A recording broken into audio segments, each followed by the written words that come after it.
4টা মাস পৃথিবীতে তোমরা ভ্রমণ করো। এটা সার্বজনীন আহ্বান। পৃথিবীতে যত মানুষ আছে সকল মানুষকে মধ্যে যারা ইমানদার, প্রত্যেক ইমানদারকেই এই আহ্বানটা করা হয়েছে যে তোমরা 4টা মাস পৃথিবীতে ভ্রমণ করো। এখন আপনারা যদি একটু খেয়াল করেন যেই কোরআনের আয়াতটা নাজিল হলো কখন, 600 খ্রিস্টাব্দেরও পরে, 610 খ্রিস্টাব্দেরও অনেক পরে। তাইলে 610 খ্রিস্টাব্দের সময় সারা পৃথিবী ভ্রমণ করার মতো সামর্থ্য মহানবীর অনুসারীদের কয়জনের মধ্যে ছিল, কয়জনের ছিল? আচ্ছা, সারা পৃথিবী ভ্রমণ করব ওই রকম যানবাহন ছিল? যে ওই যেরকম বিমান ছিল না, রকেট ছিল না, গাড়ি ছিল না, মোটর সাইকেল ছিল না, তোমার হেলিকপ্টার ছিল না, এই সমস্ত দ্রুতগামী যানবাহন ওই সময় ছিল না। ওই সময় যে যানবাহনগুলো ছিল সেইগুলো খোদার সৃষ্টি, মানুষের সৃষ্টি যানবাহন ওই সময় ছিল না। যেরকম খোদায় সৃষ্টি করছে তোমার উট, ঘোড়া, গাধা, খচ্চর, এইগুলোতে চৈরা হাতি, এগুলোতে চৈরা তখন দেখা গেছে যে মানুষ এক স্থান থেকে আরেক স্থানে যাতায়াত করত। মানুষ এক স্থান থেকে আরে মক্কা থেকে মদিনায় মানুষ ঘোড়ায় চড়ে যাইত, উটে চড়ে যাইত, গাধায় খচ্চরে চড়ে যাইত, তাই না বাবা? ওই আমলে কইতাছে আল্লাহ রাব্বুল আলামিন যে ফাসিহু ফিল আরদি আরবাতা আশহুরিনা, তোমরা পৃথিবীর মধ্যে 4টা মাস ভ্রমণ করো। তাহলে পৃথিবীটা ভ্রমণ করতে অর্থের প্রয়োজন আছে, যানবাহনেরও প্রয়োজন আছে। তাহলে মহানবীর সকল সাহাবাদের কিংবা ওই সময় মহানবীর অধিকাংশ সাহাবাদেরই এই পৃথিবী ভ্রমণ করার সামর্থ্য ছিল না, পেটের খাবারই তো ছিল না। যেখানে মহানবী নিজে পেটে পাথর বাঁধছে না খন্দকের যুদ্ধে, তাহলে পেটে নিজে মহানবী পাথর বাঁধছে ওই সময় সাহাবাই কেরামদেরকে সাথে। এবং মহানবী, আমরা কোনো হাদিস থেকে এটাও জানতে পারি না যে মহানবী থাকতে, মহানবী জাহেরি অবস্থায় পৃথিবীতে দেহ ধারণ করে থাকা অবস্থায় কোনো সাহাবী তাহারা পৃথিবী ভ্রমণ করছে, ওই সময় ভ্রমণে বাইরেছে। তুমি আজ পর্যন্ত পাইছ, শুনছ? কোনো আলেম ওলামা দেখাইতে পারবো যে মহানবী এই আয়াত নাজিল হওয়ার পরে সাহাবায়ে কেরামরা এই আয়াতের অনুসরণের জন্য পৃথিবীটা ভ্রমণ করছে একজন? আচ্ছা না।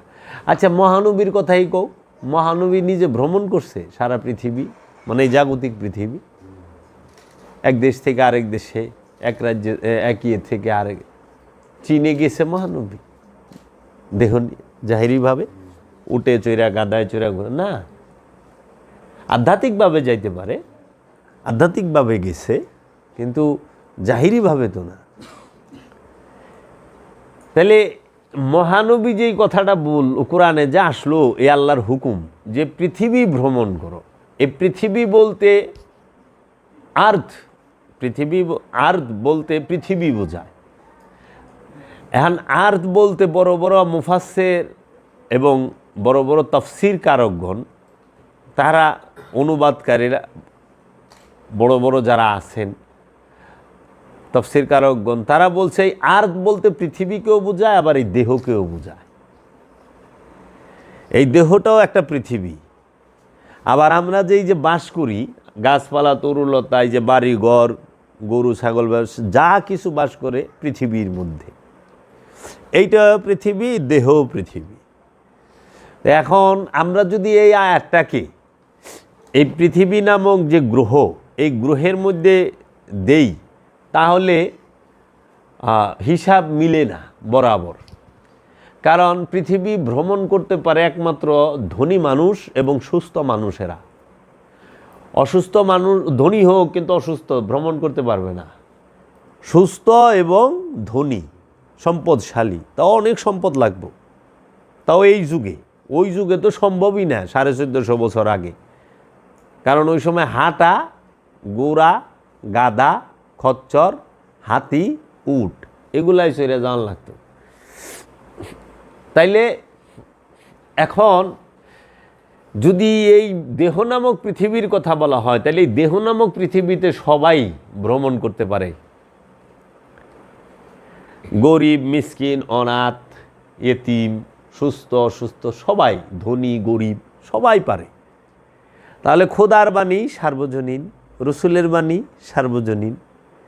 তাহলে এই দেহ ভ্রমণের সাথে এই আয়াতটা মিলে।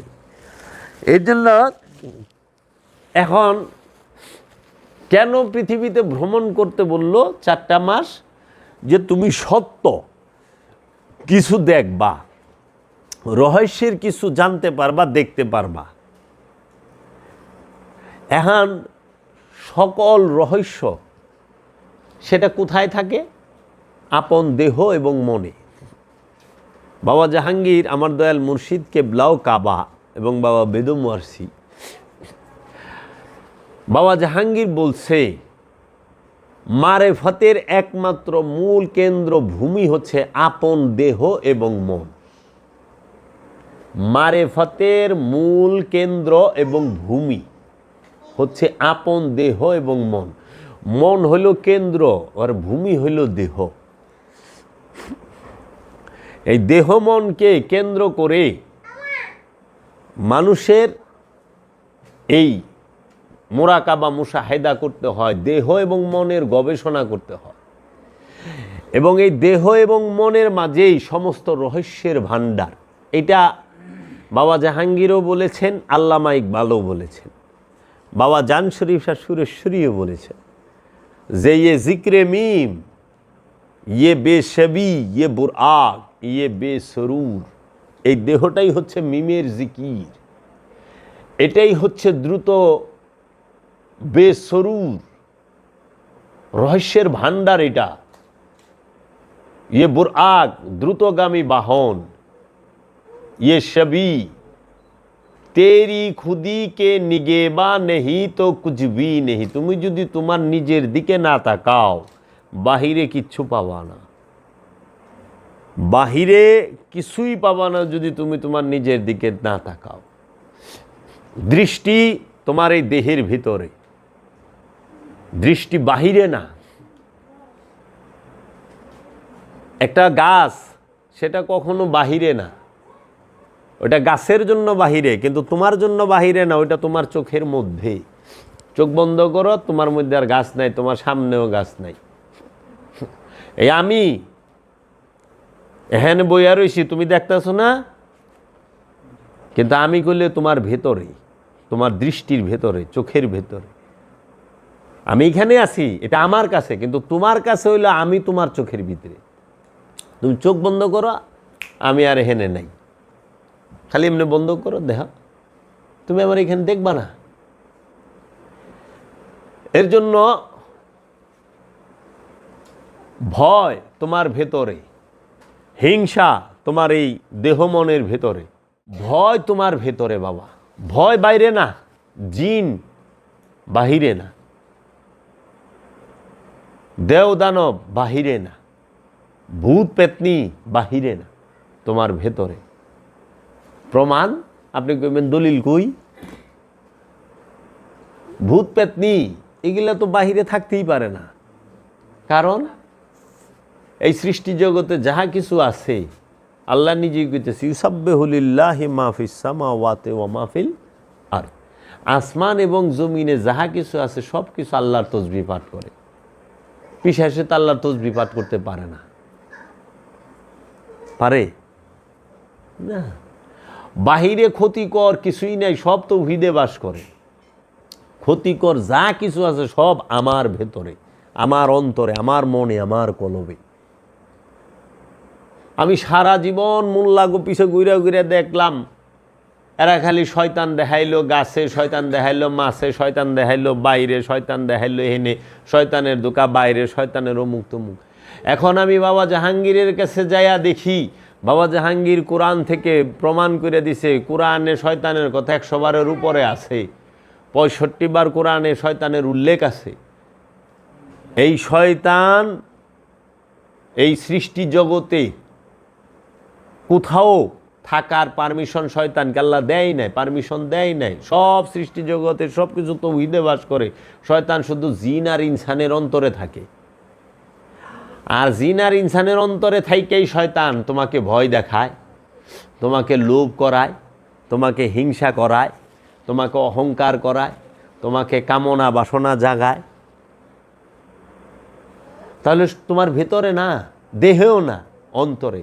তাহলে এই দেহের পৃথিবীতে ভ্রমণ করতে গেল কেন? রহস্য কিছু দেখার জন্য। তুমি যদি এই দেহে ধ্যান করো, দেহের ভিতরে, তুমি এই দেহের ভিতরে কি দেখবা? তুমি এই দেহের ভিতরে সর্বপ্রথম যাকে দেখতে পাইবা সে হইল খান্নাসরূপী শয়তান। তুমি যখনই দেহে ভ্রমণ করতে যাইবা, ধ্যানে যাইবা, ধ্যানের রাজ্যে প্রবেশ করবা, ধ্যান করতে বসবা, তখনই সর্বপ্রথম যার সাথে মোলাকাত হবে তোমার, সে হইল খান্নাসরূপী শয়তান। শয়তানের সাথে মোলাকাত হবে। শয়তান ছাড়া ধ্যানের রাজ্যে গেলে আর কারোর সাথে প্রথমে মোলাকাত হবে না। তখন তুমি যা বুঝবা যে শয়তান যে আল্লাহর কাছ থেকে 4টা পাওয়ার চাইছিল, যে ইবলিশ, খান্নাস, মরদুদ আর হইল শয়তান, এই চার পাওয়ার, এই 4 পাওয়ার নিয়ে সে কত শক্তিশালী হইয়া রয়েছে, মূর্তিমান হইয়া রয়েছে তোমার মধ্যে অদৃশ্যভাবে। তুমি ধ্যানে গেলে টের পাইবা। হায় হায়, এই খান্না। এর জন্য আল্লাহ কোরআনে সূরা নাসে বলছে, কুল আউযু বিরাব্বিন নাস মালিকিন নাস ইলাহিন নাস মিন শাররিল ওয়াসওয়াসিল খান্নাস। এই যে খান্নাস রূপ, এই খান্নাস রূপ সৃষ্টি জগতে প্রতিটা মানুষের অন্তরে আল্লাহ শয়তানকে খান্নাস রূপে দিছে, খান্নাস রূপে দিছে। কারণ শয়তানের খান্নাস রূপটা হচ্ছে সবচেয়ে ভয়ঙ্কর রূপ, ভয়াবহ রূপ। এই খান্নাস রূপটা তোমার দেহের মধ্যে রক্তের পরতে পরতে, রক্তের সাথে মিশা রয়েছে। শয়তানের এই খান্নাস রূপ তোমার দেহের রক্তের সাথে মিশা রয়েছে। এর জন্য ধ্যানের মাধ্যমে রক্ত পাক করবা, মানে খান্নাস তারাইবা। আর প্রথমেই তোমার দেখা হইব খান্নাসের লগে। খান্নাসের লগে কেন দেখা হইব? ধ্যানে একা গেলে দেখা হইব না। খান্নাস তোমার সাথে ধ্যানে তুমি যদি একা বহ, যায়া মনে করো কোরআন শরীফ পড়া শুরু করো, জিকির করা শুরু করো, চিল্লা করে গেলা, তাবলিগিরা যায় না মসজিদে? যায় তো। ওই অনেকে যায় না চিল্লা করে, কোরআন শরীফ পড়ে, নামাজ পড়ে, তসবিহ তাহলিল পড়ে, তাগর লোকে শয়তানের দেখা সাক্ষাৎ হইব না, কোনোদিনও না। কেন? শয়তান তো আল্লাহ বিরোধী না। কোরআন থেকে কেউ প্রমাণ করতে পারবে যে শয়তান আল্লাহর বিরুদ্ধে? কিন্তু আমি এটা প্রমাণ করতে পারব কোরআন থেকে যে শয়তান যে আল্লাহকে পরিপূর্ণ ভয়ও করে এবং বিশ্বাসও করে রবকে। সূরা হাশরে 16 নম্বরাতে ইন্নী আকিফুল্লাহ রব্বুল আলামিন, নিশ্চয়ই আমি জগৎ সমূহের যিনি প্রতিপালক তাকে পরিপূর্ণ ভয় করি এবং বিশ্বাস করি। আচ্ছা, শয়তান সে কি কোরআনের বিরোধী? না, সে কোরআনের বিরোধী না, মানে সে আরবি পড়ার বিরোধী না, তো সে আরবি পড়ার বিরোধী না। আচ্ছা, শয়তান সে জিকিরের বিরোধী না, তো সে জিকিরের বিরোধী হইব কেমনে? সে তো জিকির করতে করতে ফেরেশতাগো সর্দার হইছে, ইমামে মালাইকা হইছে। সে জিকিরের বিরোধী না, সে নামাজের বিরোধী না, সে কোনো এবাদতের বিরোধী না, কারণ সে নিজেও এবাদত করে। সে আরবি পড়ারও বিরোধী না। তাহলে শয়তানের দেখা হইব কখন? যখন তুমি তোমার পীরের লইয়া যাইবা। শয়তান হইল আদমের বিরোধী। শয়তান কখনোই কোরআন, হাদিস, এজমা, কিয়াস এগুলার বিরোধী না, তাসবিহ তাহলিল বিরোধী না। শয়তান বিরোধী হইল আদমের। শয়তান আদমকে সেজদা দিবে না, কারণ আল্লাহ যখন কইছিল, সূরা বাকারাই তার প্রমাণ, যে উসজুদুল আদামা, হে ফেরেশতারা আদমকে সেজদা করো। ফাসাজাদু, সবাই সেজদা দিল, ইল্লা ইবলিশ, ইবলিশ অহংকারী সেজদা দিল না। তখন যখন বলল যে ইবলিশকে জিজ্ঞেস করলো, কেন তুমি সেজদা দিলা না? তখন ইবলিশ বলল, আল্লাহ আমি আপনাকে রাইখা, আপনাকে ছাড়া আর কাউকে সেজদা দেব না, আপনাকে ছাড়া অন্য কাউকে সেজদা দেওয়া শিরক, বেদাত, নাজাইস। আল্লাহরে হুনায় দিল, অথচ আল্লাহ কইলে আদমরে সেজদা দে। আল্লাহর সৃষ্টি জগৎ, আমরা কোরআন থেকে পাই, সৃষ্টি জগতে যদি প্রথম কোনো হুকুম থাইকা থাকে খোদার, সেইটা হচ্ছে আদমকে সেজদা দেওয়ার। আল্লাহর সৃষ্টি জগতে, আল্লাহর স্রষ্টার জগৎ এবং সৃষ্টি জগতে আল্লাহর সর্বপ্রথম হুকুমটি হচ্ছে আদমকে সেজদা দেওয়ার। নামাজের হুকুমের আগে আদমকে সেজদা দেওয়ার হুকুম, সিয়ামের হুকুমের আগে আদমকে সেজদা দেওয়ার হুকুম, জাকাতের হুকুমের আগে আদমকে সেজদা দেওয়ার হুকুম, কুরবানির হুকুমের আগে আদমকে সেজদা দেওয়ার হুকুম, হজের হুকুমের আগে আদমকে সেজদা দেওয়ার হুকুম, আমলে সালেহা করার হুকুমের আগে আদমকে সেজদা দেওয়ার হুকুম। খোদার যত হুকুম আছে সমস্ত হুকুমের সবচেয়ে প্রথমে যে হুকুমটা, সেইটা হলো আদমকে সেজদা দেওয়া। ওই সেজদা দেওয়ার কথাটাই শয়তান কয়ে দিল, না আল্লাহ আমি আদমকে সেজদা দেব না, তুমিই কইছ আল্লাহকে ছাড়া অন্য কাউকে সেজদা দেওয়া শিরক, আমি শিরক করতে পারবো না। কেন শিরক করবা না, কেন সেজদা দিবা না? আমি আদম হইতে উত্তম। তাহলে পরে দেখা গেল এই কথাটাই, যে আদম থুইয়া অন্য কাউরে সেজদা দেওয়া শিরক, কাউরে আল্লাহরে থুইয়া অন্য কাউরে সেজদা দেওয়া শিরক। শয়তানের দৃষ্টিতে সে আদম হোক, তাতে কি হইছে?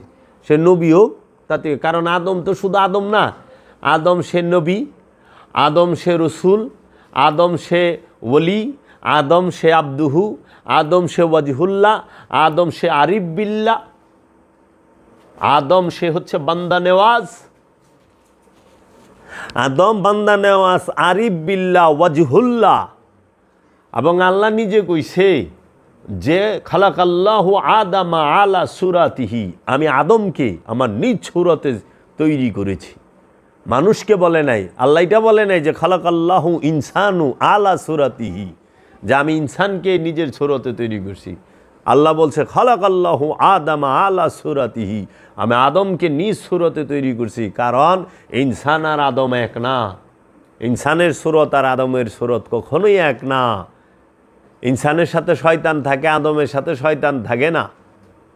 ইনসানের সাথে শয়তান থাকে, আদমের সাথে আল্লাহ থাকে। এর জন্য আদম আর ইনসানের তফাত আসমান আর জমিন। মানুষকে আল্লাহ কখনো নিজের সুরতে বানায় নাই, আদমকে নিজের সুরতে বানাইছে।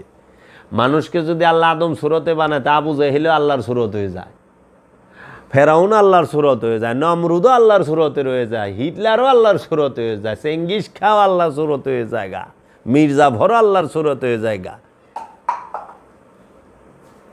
এই সাহেবা উকবা, ওহাবি সালাফি প্রাইভেট লিমিটেড কোম্পানি, এগুলো সব আল্লাহর সুরতে রয়ে যায় না, আদমের সুরত আল্লাহর সুরত।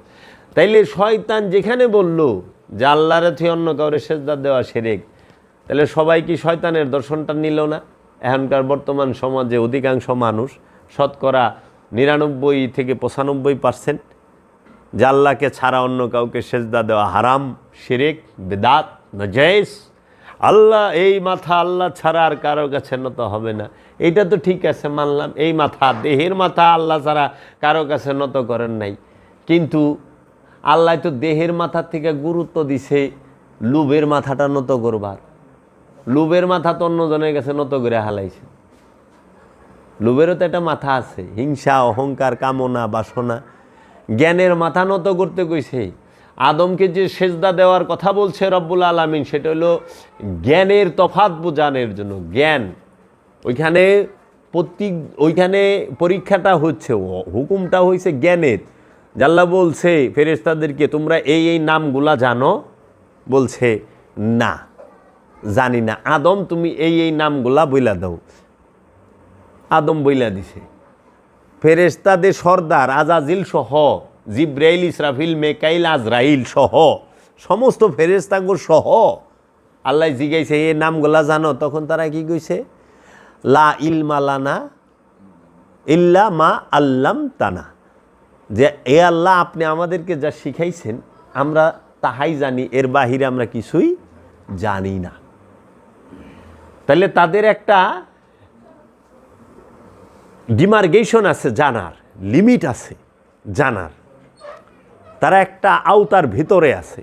কিন্তু আদম এমন জানে যে সে আনলিমিটেড জানে, তার কোনো ডিমার্গেশন নাই। এর জন্য বাবা জাহাঙ্গীর বলছে, তুমি জাগতিক বিদ্যায় যত বড় বিদ্বান হও, একজন সত্যদ্রষ্টার সামনে তুমি শিশুও না, শিশুও না তুমি। কারণ তুমি হইল পুঁথির বিদ্যায় তথ্য জানছ, আর সে সত্যদ্রষ্টা, সত্য জানে, সে সব কিছুর মূল জানে, তার সামনে তুমি জ্ঞানী নও। এর জন্য বলছে আদমকে সেজদা দাও।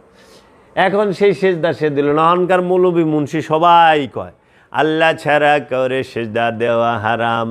একজন আমারে বলতেছে যে আপনি তো পীরের পায়ে সেজদা দেন, আপনি মানুষের সেজদা করেন। আমি কইলাম, কে কইল? কই যে দেখি আপনারা দরবার আপনার পীরের সেজদা দেন। আমি হ্যাঁ, আমি আমার পীরের সেজদা দিই। আমি মানুষের সেজদা দিয়ে কে করলে? আপনিও তো মানুষ। কয় হ্যাঁ, আমি মানুষ। আপনি মানুষ না? হ্যাঁ। আপনি 1 কোটি টাকা দিলেন, আপনার সেজদা দিব আমি। একটু দিয়ে দেখেন, পরীক্ষা করেন যে ভাই 1 কোটি টাকা দিয়ে আপনি সেজদা দেন। কখনো না। মানুষকে সেজদা দেওয়া হারাম। মানুষকে সেজদা দেওয়ার হুকুম কোরআনে নাই। আদমকে সেজদা দেওয়ার হুকুম কোরআনে সব জায়গায় আছে। আদম ছাড়া সেজদার জায়গা নাই। আল্লাহকে যদি কেউ সেজদা করতে চায়, আল্লাহকে যদি কেউ সেজদা করতে পারে, সেটা আদমের মাধ্যমে। আল্লাহকে কেউ সেজদা করতে চাইলেই আদমের মাধ্যমে করতে হবে। আদম ছাড়া সেজদা হবে না। যেই রকম মেজাজিতে বুঝেন, হাকিকিতে বুঝেন না কে? হাকিকিতে যদি আল্লাহর জাতকে সেজদা করতে চান, সেটা আদমের মাধ্যমে করতে হবে। আর মেজাজিতে যদি করতে চান, তাইলে কেবলার মুখী হইয়া মসজিদুল হেরাম, কাবা শরীফের সেজদা করতে হয়। কাবার মাধ্যমে আল্লাহরে সেজদা করতে হয়। কাবা ছাইরা অন্য দক্ষিণ দিকে ঘুরে সেজদা করেন, হইব আল্লাহরে সেজদা? মোল্লা তো কই দিব তুমি অন্যরে সেজদা করছো। উত্তর দিকে গুইরা করেন, পূব দিকে গুইরা করেন, না আর পশ্চিম দিকে ঘুরছেন, একটু তেরায়া করেন, হইব না। কেউ আল্লাহরে সেজদা, মেজাজি সেজদা যদি করবার যান, কাবা লাগে। আল্লাহরে যদি মেজাজি ভাবেও সেজদা, আনুষ্ঠানিক সেজদা করতে যান, তাও সামনে পাথরের কাবাটা লাগবো।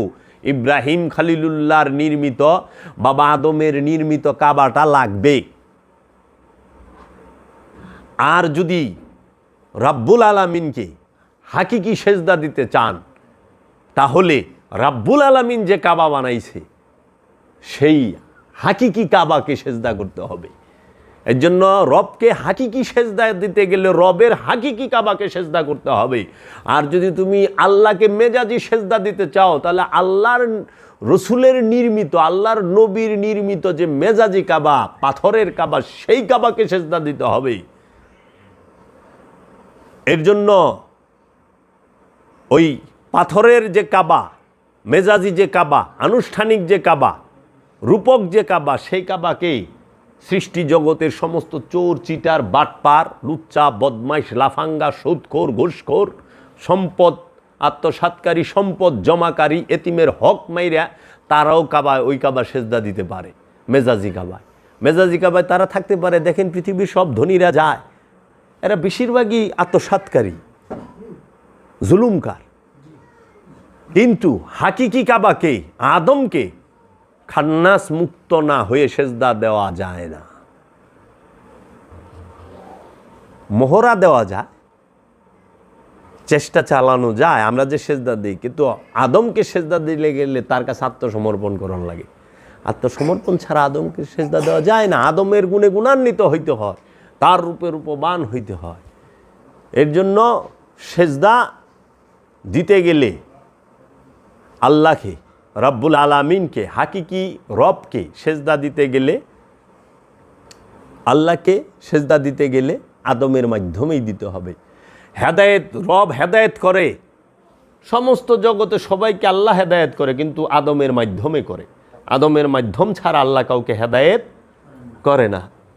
আল্লাহ সমস্ত সৃষ্টি জগৎকে সব কিছু দেয়, কিন্তু আদমের মাধ্যমে দেয়, আদমের মাধ্যম ছাড়া দেয় না। আল্লাহ সবাইকে জান্নাত দিবে, কিন্তু সেই জান্নাতটা দেওয়ানের আগে রসুলের সাক্ষী নিয়ে দিব। রসুলের সাক্ষী ছাড়া কেউ জান্নাত পাইব না। আবার আল্লাহ সবাই যারা জাহান্নামী তাদেরকে জাহান্নামে পাঠাবে, কিন্তু জাহান্নামে পাঠানোর আগেও রসুলের সাক্ষী নিব যে হে রসুল, কি কি মানছে, কি কি মানে নাই, আপনারা মানছে না মানে নাই বলেন। তো সেই আদমকে সেজদা না দিয়া মোল্লা সরাসরি আল্লাহরে সেজদা দেয়। হ্যাঁ, আজান দিবার গেলে মাইক লাগে। আচ্ছা, মাইক লইলেন না, মোল্লা তো লাগবো। আজান হইল রসুলের, লাগবো মোল্লারে। মসজিদ তো লাগবো, মসজিদ ছাড়া আজান দেন যাবো। আচ্ছা, মসজিদ আমার বুবাইলেও চলবো না, কণ্ঠ মধুর লাগবো।